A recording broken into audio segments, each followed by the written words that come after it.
All right, we'll try this again. I'm on the MacBook, so this seems to be working better. Just the videos won't play, so I don't even know. Okay, so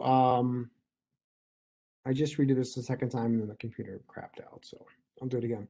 So gram-negative, once again, it has the outer cell membrane, the peptidoglycan layer like the gram-positive but thinner, and then it has that inner cell membrane. So like I said, it's a lot harder for the antimicrobials. They have to get all the way through the outer membrane. Then they have to get through the peptidoglycan layer, which isn't that hard really, but it has to also get through this inner cell membrane to be able to be effective to destroy the cell membrane, causing the cell to lyse or crenate, or it has to get in to affect the metabolism, the ribosomes, or folic acid, or whatever the mode of action is for the antimicrobial.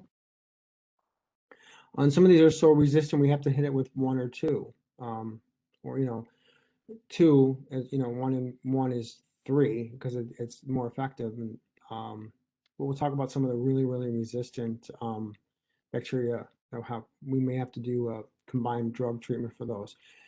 But anyway, so the really important thing about gram-negative is they have lipopolysaccharide, LPS. So it's lipid portion, it's an endotoxin. So endo means inside, may become toxic when released during infections, and this is released when the organism dies. I'm going to say that because the theory is we don't want to kill a lot of gram-negative cells all at once because they'll all release the lipopolysaccharide, causing fever, GI issues, and specifically intravascular coagulation. So the blood will start clotting inside the capillary beds, some of the smaller arterioles possibly. And then we have major blockage of the capillary beds, necrotic tissue, and we definitely have a problem with the glomerulus in the kidney. This can be lethal, very deadly. So gram-negative, they're going to ask you a question on lipopolysaccharides. I guarantee you, all right?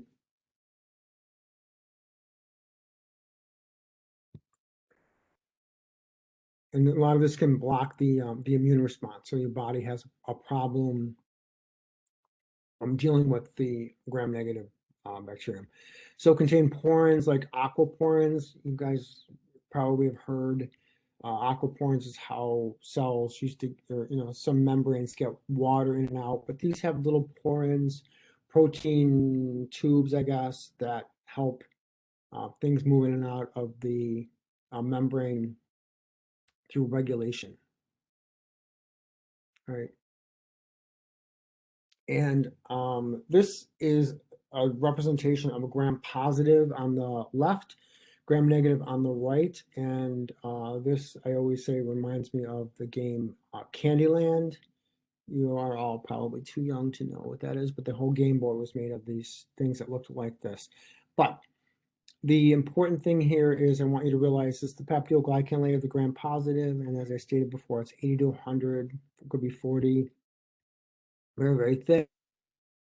And I mentioned before the lipo fat portion, teichoic acid, and the wall teichoic acid. This is on the superficial, slightly anchored in there, but this is all the way through. Can't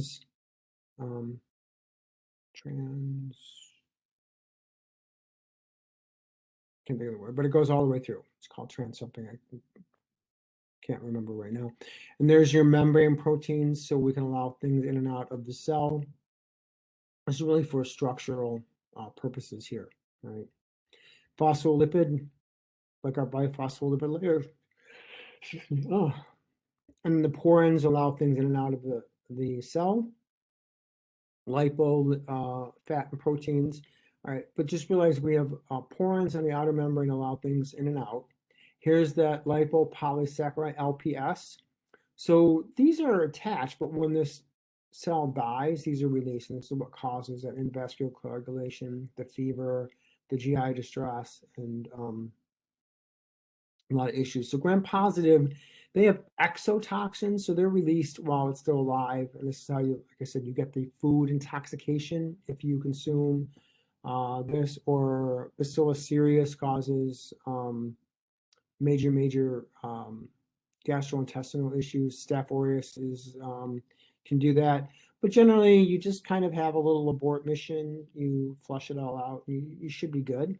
Might be uncomfortable for a little while, but you'll live, more or less.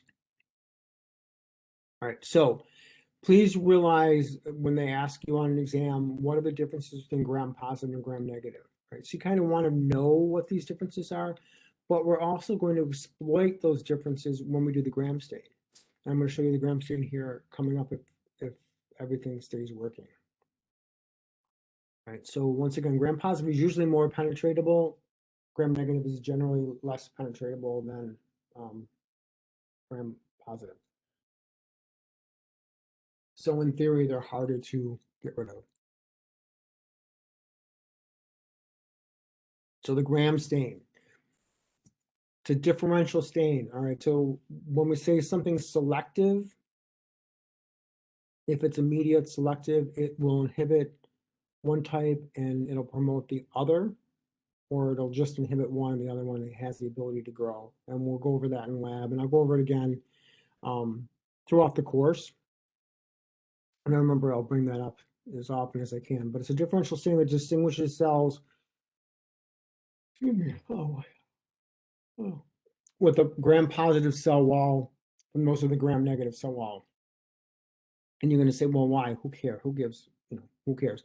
Well, it would help us with the drug treatment, or help us with a treatment protocol if we know gram-positive or gram-negative. And once again, from the morphology of the cell, once we stain it, we know, is that a rod? Is it a dipococci? Is it,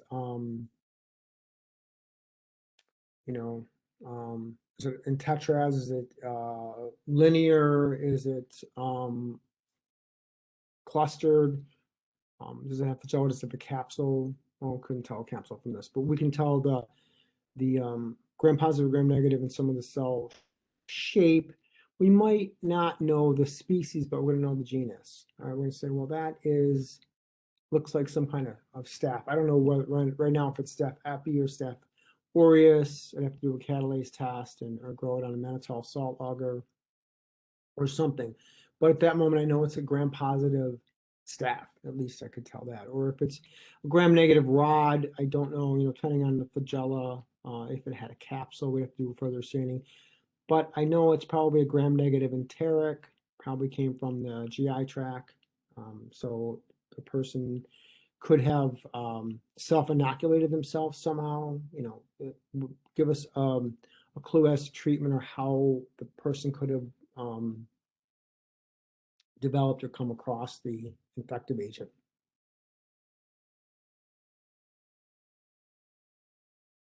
All right, so gram-positive retained crystal violet and stained purple. That is the main stain, all right? And the counter stain is safranin. So gram-negative we can wash off the crystal violet stain, and it turns reddish purple from the safranin. All right, let me back up here for a second. So I'm going to show you this in another slide too. So we're going to put gram crystal violet on both of the bacterium. It's going to absorb all the way through here. It's a huge, thick layer, right? It's going to absorb, the crystal violet is going to come in here. It's going to absorb this very, very thin layer, all right?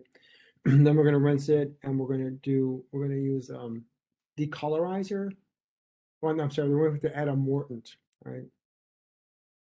So a mordant will come in, it creates a salt, all right? So it comes in here and attaches, there's a positive and negative charge, they attach together. So that molecule is bigger now than when it went in, so it has a really hard time coming back out when we decolorize it because it's so thick, there's so many layers of it. Here, it'll decolorize almost completely, all right? And we're going to counter stain it with safranin. Safranin's going to go in here, all right? And it's also going to go in here. This one was decolorized. Safranin goes in. The safranin pink or red stays there. It goes into here, but the crystal violet is so much darker it obscures the safranin, but I'll go over that again. Just want to give you a picture of it, sort of. So gram stain, when you do a gram stain, if you do it correctly, anything that is purple is gram positive. Anything that's pink is gram negative. So it'll be pink or red depending on the stain, really.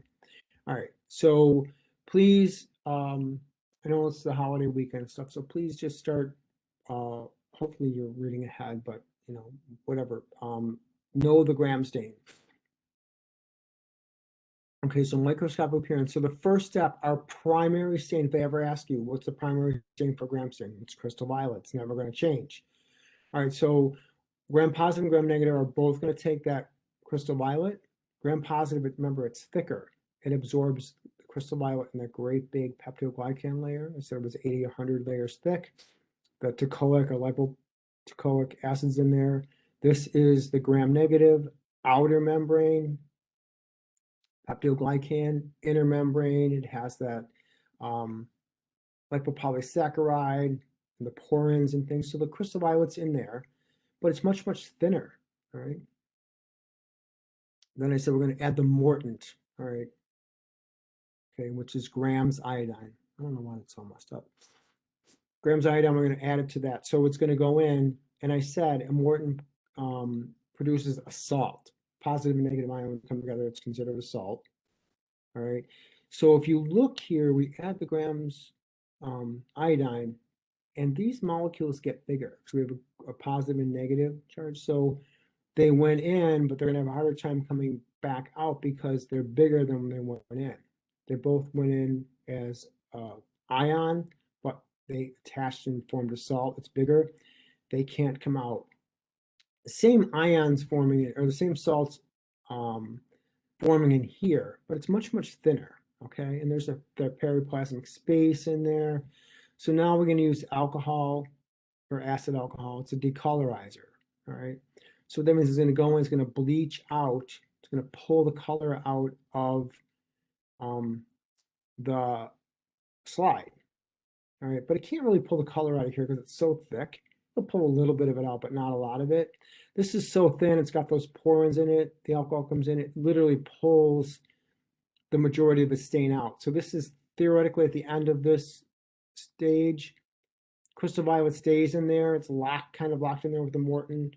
It kind of gets decolorized here. You know, we're going to be rinsing steps in between this.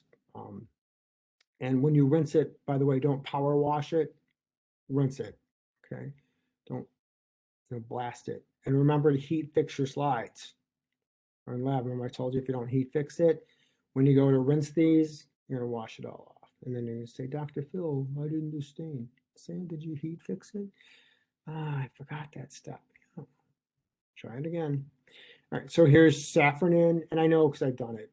Forgotten, had the slide upside down once, forgot to heat fix it, broke one of the slides when I went to dry it, demonstrating, it was awkward. But here, safranin is the counter stain. It's red or pink, depending on, it's red if it stains your fingers or clothes, it's red. So we're gonna put the safranin, it's gonna go into both. Remember I said it goes into both, but the purple is so dark, it obscures the safranin.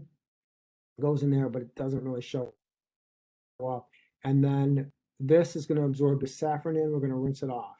So now if we did it correctly, when we look at it under the slide or under the microscope, this is going to be purple, this is going to be red.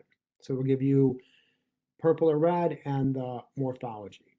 All right, so this will probably be a rod, like a little dash. This will probably look like a cock's eye. All right.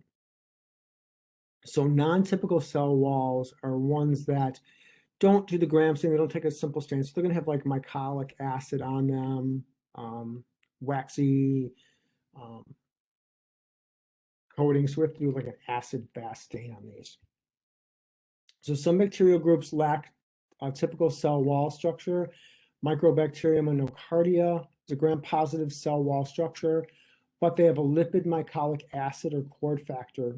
Right, so it's a really very thick lipid and protein, sort of. I don't want to say capsule, but it has a surrounding on it. Pathogenicity, all right, so how deadly is it, or how, is it a pathogen? Can it produce a disease?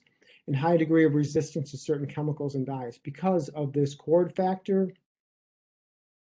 the dyes and the macrophages and monocytes can't digest it or destroy it.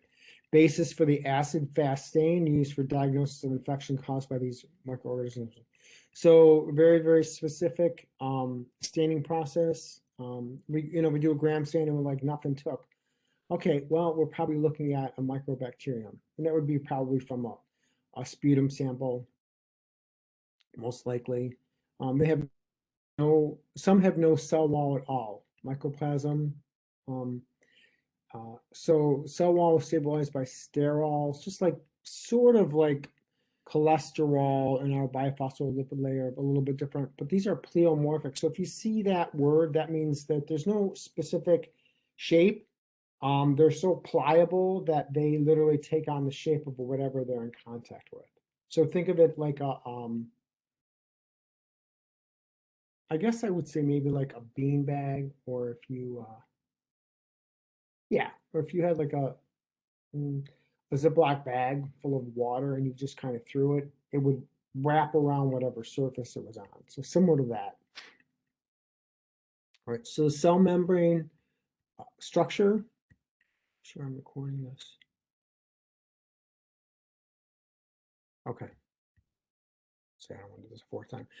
Phospholipid bilayer with embedded proteins, fluid mosaic model, just like our cells. Biphospholipid layers, these things should be able to move and float around, right? But we all have, even bacteria, they have structural integral proteins that hold it together. We have cholesterol in ours, carbohydrate receptors, glycolipids, and these are good in a way because our immune system is going to take a look at that and say, wait a minute, that's not us. All right, so our immune system, that's non-self. Our immune system is going to go after that.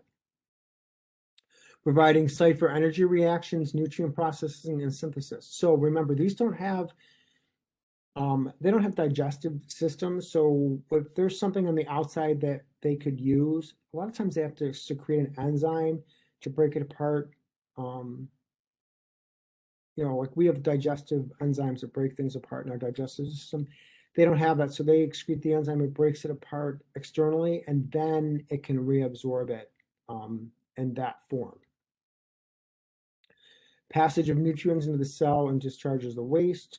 All right, and the cell membrane is selectively permeable. So if we can go in and we can affect its ability to be selectively permeable, we can get things in there that don't belong there, like osmotic pressure or water, or we can get the cell to leak its cytoplasm out, and then it'll crenate and dehydrate and die. Right. So there's just some of the functions of a cell membrane. Okay. All right. Allows lipids to migrate to specific locations as needed. And they're very similar to our biphospholipid layer. So you have to have something very small. It has to have a negative charge. If it's lipid-based, generally these things can pass through without permission. And a lot of people think with the human cell that insulin is only there for glucose, but insulin is also can get a lot of things into cells that normally wouldn't be able to do, right? Like medications and things like the chemotherapeutic agents. Right.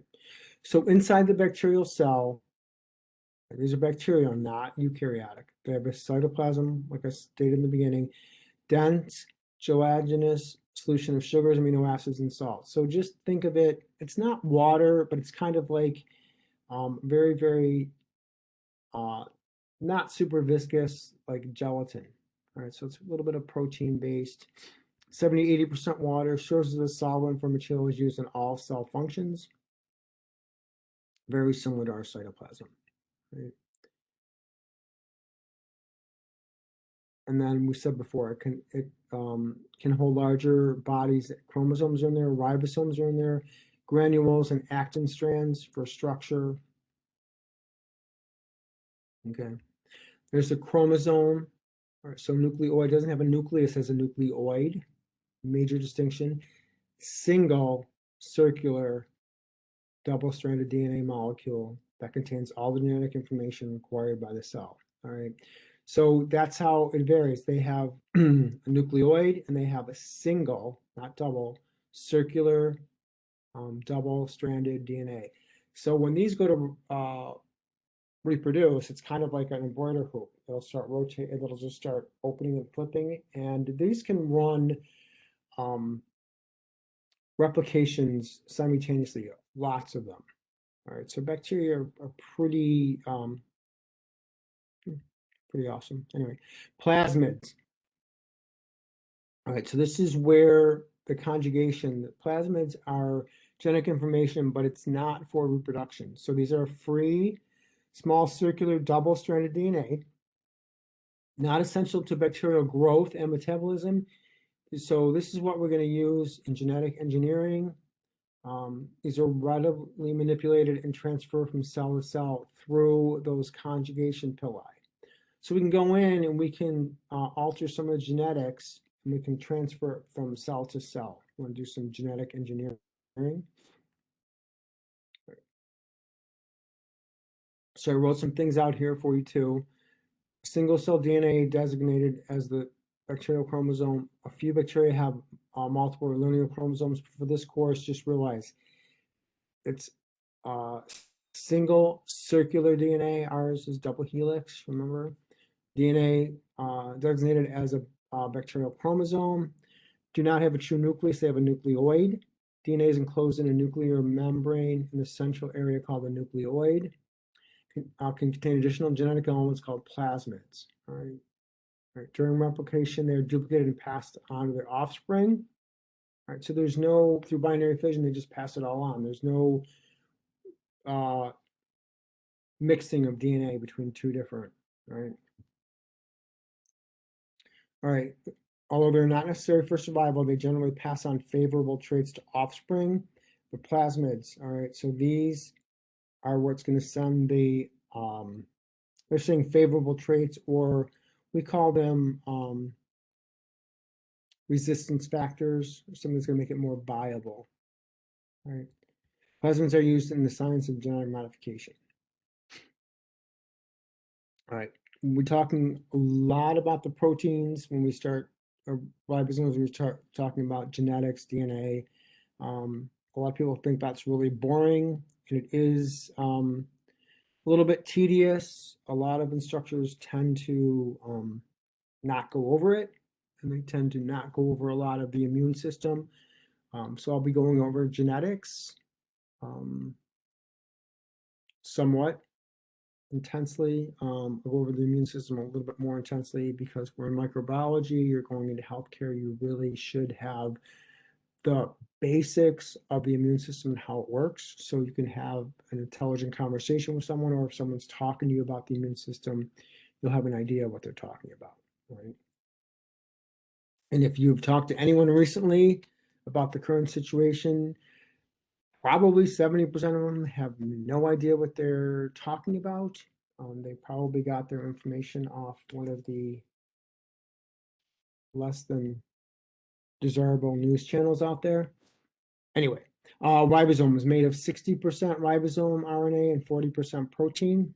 All right, so what I'm going to point out right now is for bacterial ribosomes, just think of 70S. All right, so they're made, large subunit is 50, small subunit is 30, and please realize 50 and 30 is 80. At least it was when I went to school.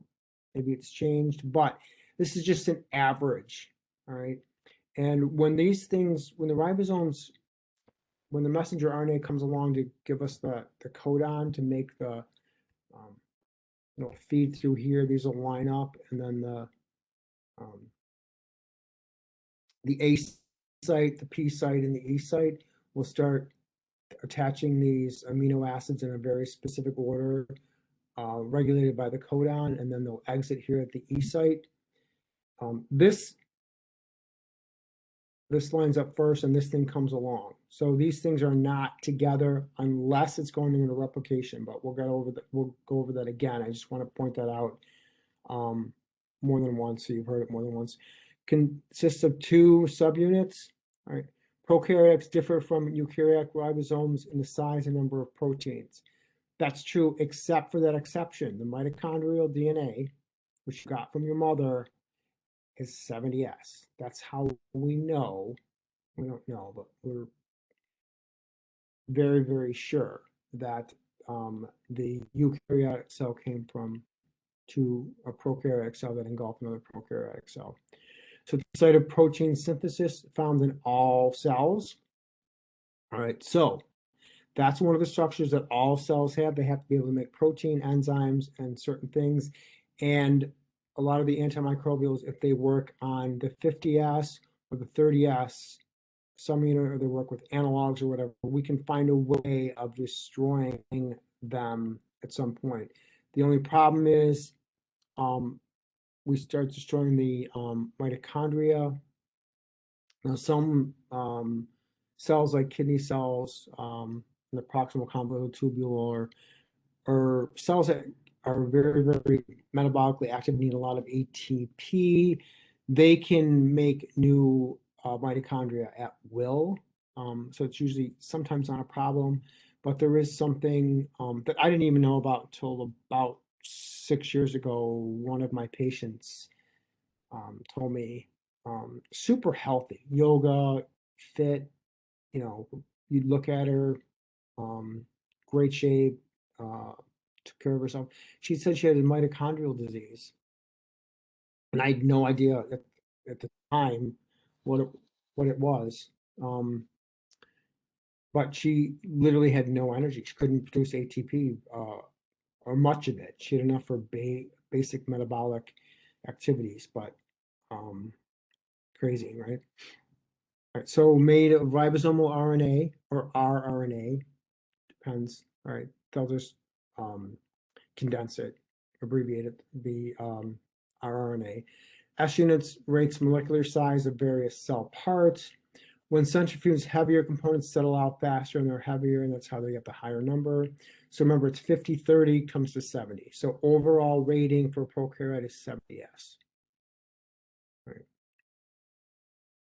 So I'm going to go over just some basic bacterial internal structures. These you will not be able to see with our microscopes, but they're just kind of showing you some of these internal units. And I said before, these have vacuoles. They can hold food. They can hold air for buoyancy if they want to come to the surface. And I said some of these have magnesomes, so they can actually detect the magnetic force of the earth. It's very similar to birds. All right, birds have that, and there's research out now that humans have that too. And I can't think of the name of the something frequency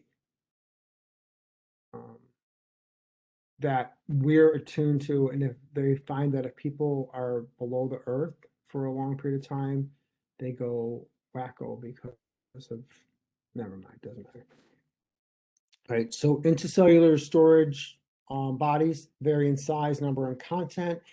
Bacterial cells can use them when environmental sources are depleted. So they're gonna, if there's a lot of stuff in the environment and they think, oh, I could use it, or it doesn't come along very often, they will, I don't want to say they engulf it, but they bring it into the cell membrane, and then they're going to store it in vacuoles for use later.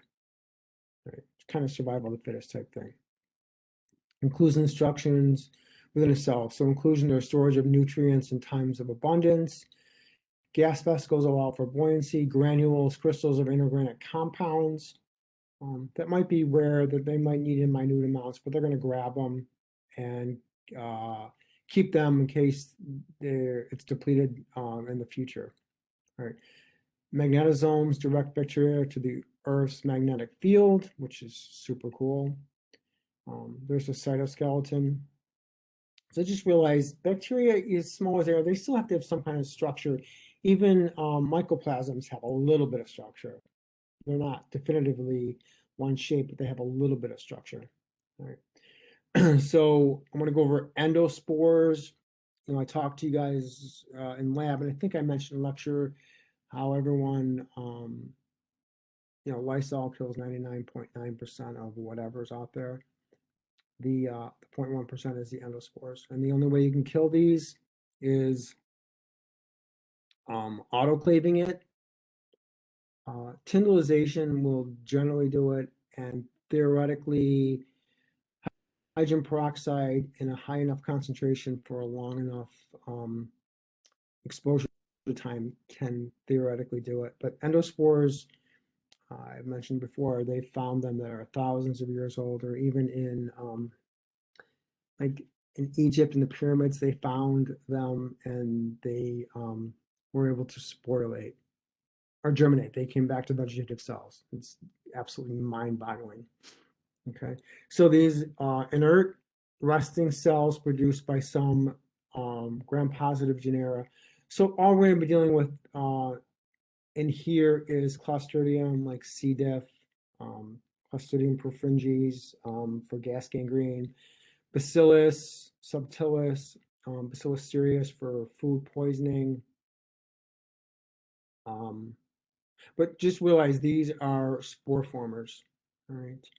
And I was talking to some of you in lab about, you know, people that wear these long fake nails, and unless there's cleaning underneath there, they're going to have, you know, these spores and on their fingernails, and when they're cooking or doing whatever, they're dropping spores into whatever, their food or whatever. And if they germinate, then they're going to be vegetative, you know, perpetuating the whole deal. So they always have two phases. The vegetative cell is metabolically active and growing, super easy to kill, right? Not a problem, except when things get not so good, the bacterium is going to say, wait, things, you know, things are drying up. There's not a lot of water, we're out of food. The oxygen concentration is not good. The pH is not good at the moment. So they go into protective mode. They just produce endospores. They literally become inactive, and they just kind of freeze themselves in time. So they'll just stay there. And if conditions change and things are good, they can actually germinate like a seed, sort. Endospores, when exposed to adverse environmental conditions, capable of high resistance and very long-term survival. Sporulation, and we'll see a picture of that coming up. There'll be a whole cycle of it. So it's kind of like binary fission, but one side of it encapsulates the other one, and then they kind of put like a calcium shell around them, which lasts for years, decades, 100 years, 1,000 years, 10,000 years. Right. So sporulation is formation of endospores. Now, it's only going to do this when things are not good. But if things are good, they're going to go through their vegetative life and do whatever. So in lab, I have Bacillus subtilis on a dish, but if I left that out till the end of August and they were all literally theoretically dead, they would form endospores. I could go there in September, while wet a swab, wipe that dish, get some spore, put it on a plate, put it in the incubator, and they will come back to life. It's amazing. All right, so hardest of all life forms withstands extreme heat, drying, freezing, radiation, chemicals. So no matter what you spray on them, well, you know, when I'm disinfecting the counters at school, I'm pretty much killing everything except I'm killing all the vegetative cells. The only thing that's left is endospores on the counter. And unless I brought a flamethrower in and literally incinerated the counters, which I wouldn't because there's gas lines there, they're going to be there. Right? But it's not a means of reproduction. Right? Germination is the term when they return to a vegetative growth if conditions are good. Right? So withstands hostile conditions. So just realize that these, you know, they found them in in the desert and you know, way down deep, and they've germinated. All right. So once they come in contact with nutrients, amino acids, and a little bit of water, the temperature's right, they literally come back to life. And it only takes them 6 to 12 hours to do this, to form endospores. All right. So right before they realize, you know what, guys, it's going to be game over here soon, they just sporulate. They just kind of freeze themselves in time. All right. So here's kind of pictorial of it. So we have a vegetative cell, it's a normal, let's just call it a bacillus. It's just kind of doing what bacillus does, go through binary fission, lives its life, right? But it realizes, yeah, you know what, things are not so good. We're going to die here by tomorrow if we don't do something. They're going to sporulate. So they start going through signal, sort of like binary fission. Cell is septated. Septum is always mean that separation into a sporangium and a forespore. All right, so there's the forespore. Sporangium engulfs the forespore, right? And then it lays, it engulfs it completely. And it lays a cortex, which is usually like a calcium type deposit, kind of like a shield or armor, right? So now we have a mature endospore. It's just going to hang out in the dirt, in a mummy, whatever. And then if we swab that mummy, all right, and then the endospores come back to life. Now just kind of realize if you think about this, if there's something in the pyramids that's been there for,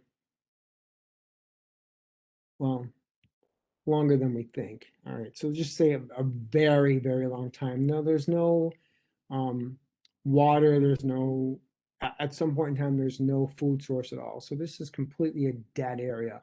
They're going to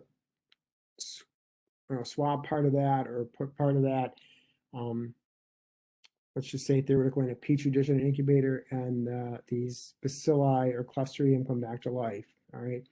And then they could do, DNA testing on it and say, well, this is the genus and species from 10,000 years ago. Does it have any similarity to what we have currently on Earth? Right. Right. So there's endospores. Right. And these literally, they look like clubs. I think they look like safety pins myself, but that's just me. Right. And we'll do an endospore stain, but please, in lab, don't get upset if the capsule stain, the flagella stain, or the endospore stain don't work. We have pretty basic stuff here, and we're just, kind of just showing you this stuff hands-on, but don't get upset. So dehydrated, metabolically inactive, it has a very thick coat. Longevity verges on immortality. Like some are 250 million years old. You can't even imagine how long it is. Resistant to ordinary cleaners, methods, and boiling. The only way you can kill these is the autoclave. Pasteurized steam at 120 degrees Celsius for 20 to 30 minutes destroys it. So we have to put this under pressure. 1 atmospheric pressure is roughly 15 degrees. 2 atmospheric pressure brings it to about 120. At school, I think we do, I want to say it's 3 atmospheric pressures, and I do it for 25 minutes. So I know for a fact that there's nothing leaving that autoclave. It's completely sterile. There's nothing alive in there. All right. You could do a pressure cooker like for canning, or theoretically your Instapot. The same thing. Mm. So bacterial shapes and arrangements. Now we gave you this handout, well, similar to handout in lab, but I also made some sheets with a lot of these shapes. So one of your homeworks, I think homework number 1, was to just learn these shapes. So by sight, learn the names of it. All right, so cocci are always going to be spherical. Rods are going to be like dashes. Vibrio are like comma shaped. Some of them look like boomerangs. Some look like seagulls. Shigella has a different shape. So coxobacilli are very short and plump. So sometimes you're going to be, especially with your nutrient plants, you're going to come over and say, well, Dr. Phil, I don't know, is this a cocci or a rod, or is it a bacillus? I go, yeah, it is, which means it's a coxobacillus. It isn't definitively round. It isn't definitively a rod shape. So we just kind of call it a coxobacillus, right? Vibrio is gently curved. So cholera vibrio can be like a comma shaped. Spirillum is helical comma twisted rod. Spirochete is spring-like, and that is when I was talking about the periaxial actin fibers inside, when we're talking about syphilis and how it can burrow into your mucous membrane. That's a spirochete, like a corkscrew. This is the image I put in lab and those sheets I did. So there's Vibrio, like I said, it could be comma, boomerang.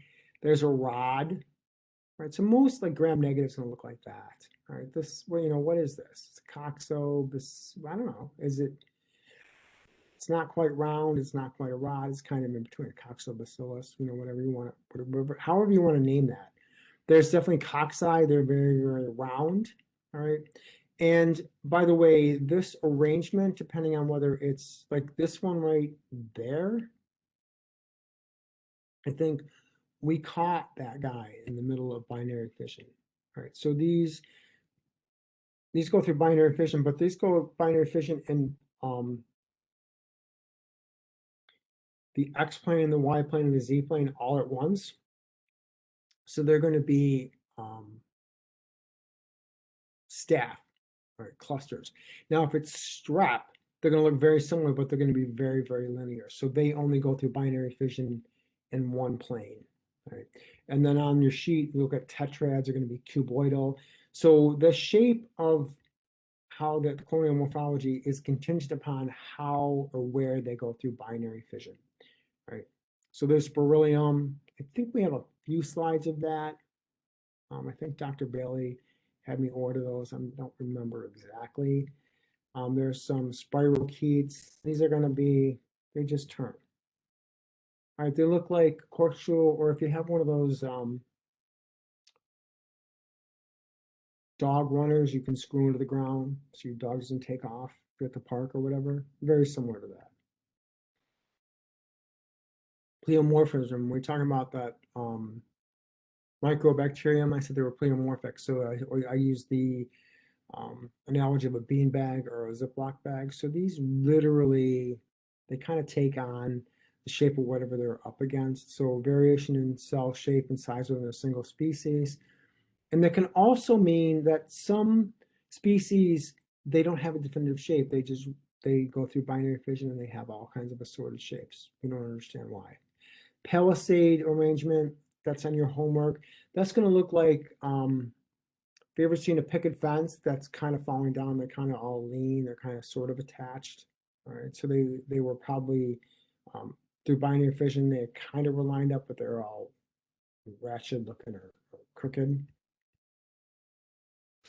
All right, so there's all the different shapes.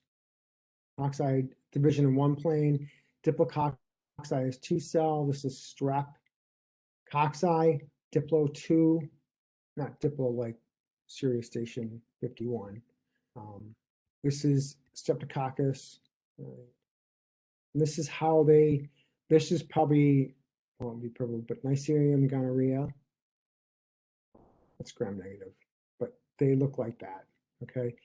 And there's tetrad, depends on how they go through binary fission, like where they go through binary fission. All right.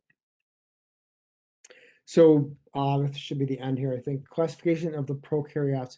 Microscope. So how would you classify this?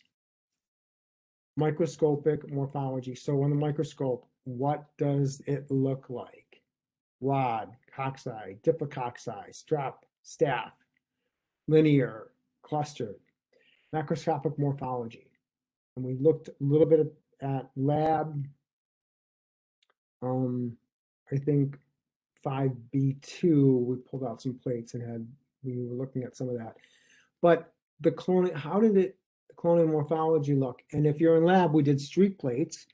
So when we come back and we did streak plates with Bacillus, Staph epi, and Klebsiella. So when we streak them out, hopefully we'll get a single bacterium isolated somewhere on that plate. And then over the very long weekend, that single bacterium should go through binary fission. It should make a very, very pure colony. And we'll come back in and see. Now that Klebsiella should have a pink, raised, glistening colony. The Staph epididymis should have a white, semi-raised colony. And the Bacillus, I think I use subtilis, should have a white colony, but it's going to look a little bit on the cottony or fuzzy side. But we're going to see the colonial morphology. How does that colony appear? What's the color? What's the shape? We'll look at the border. Is it raised? Is it unguinate? Is it sort of a dip? Some of them have like Proteus, put that on blood agar, it'll swarm out. Totally different, right? Bacterial physiology, like how does it, the physiology. So at the end, we'll do some enteric testing. Does it produce gas? Does it ferment lactose? We'll use triple sugar tubes, and as it ferments those sugars, it's going to grab the glucose first. And as it ferments, it's going to change it. Like it could be yellow, could be orange. It depends on which sugar it wants to consume first, and is it going to produce a gas? As it consumes the sugar, it's going to change the pH. It's going to lower the pH. It's going to be more acidic. So we can go the colonial or the bacterial physiology. We'll do a motility where we'll stab the bacterium into an auger, a tube, and then we'll see if it diverges at 90 degrees. And we'll say, well, that thing moved and had to have flagella. Serological analysis, I mentioned in chapter 3. It's good to go and just, there's wells, we can put it in, and if it has a reaction with it, or genetic and molecular analysis is going to be the most accurate, but a little costly. We don't have that technology here. All right. All of these are done by the Burgess manual. It has a definitive source, humongous, never read it, never want to read it. And I said it has two domains, archaea and bacteria. I don't care about the archaea. It's not medically relevant for us. And there's different phylum. And just remember that all we care about in this course is genus and species. Genus is always capitalized, species isn't, or you italicize both. I think those are the rules. Yeah. Okay. All right. And we'll go over some of these terms, like a heterotrophic feeds off nutrients of other organisms. If it's chemotropic, if it's phototropic, it can make its own food. All right. And just kind of realize that these bacteria can do all this through photosynthesis, or some of these bioremediator bacteria they live off other things. But once again, these are not medically relevant for us. Okay, but please realize a lot of times they probably told you in school that these plants or trees make the majority of the oxygen. That's really not true. They make a lot of it, but not the majority. The majority of it's made by bacteria, and a lot of these photosynthetic bacteria can do this. All right. I think that's now I threw this in.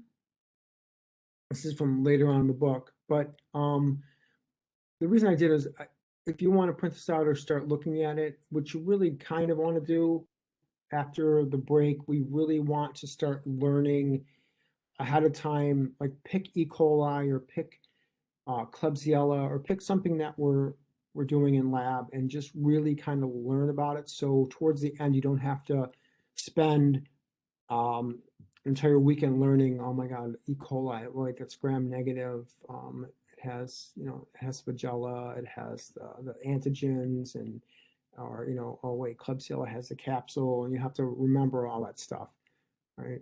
And just kind of learn it. And honestly, sometimes I completely draw blanks, and I've been doing this forever, so don't freak out. But we really want to just kind of learn family of Enterobacteriaceae. So these are all part of your microbiome. We're going to be dealing with E. coli. Cyanobacter, we used to have it, we don't.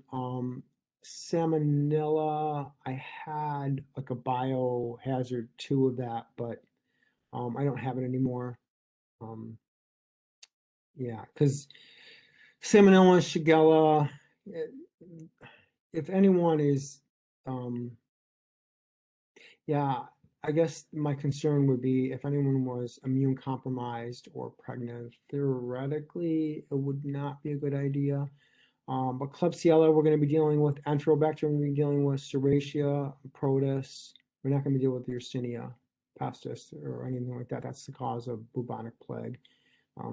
But a lot of these Enterobacteriaceae, we're going to be dealing with some of those. So, so just kind of learn. We're going to be dealing with Pseudomonas.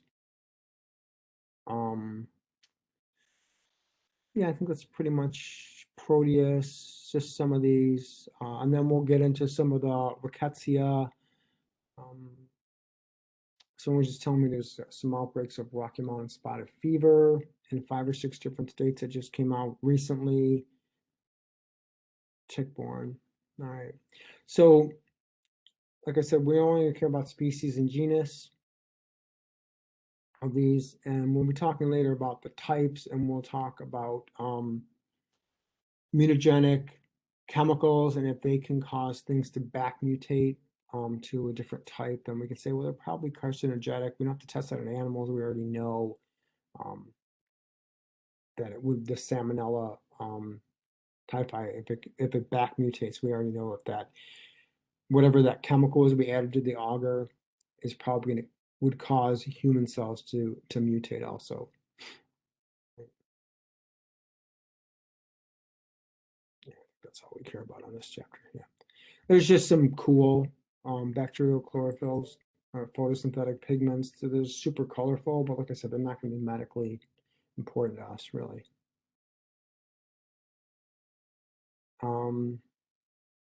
We're talking about obligate intercellular parasites, when we talk about the rickettsias. So when we say it's an obligate intercellular parasite, so these literally can't live on the surface. They have to go from host to host, and they have to live inside of a cell because they can't produce for themselves. So these are very tiny gram-negative bacteria. These are usually carried by some kind of a vector. Most are pathogenic, cannot survive or multiply outside of the host.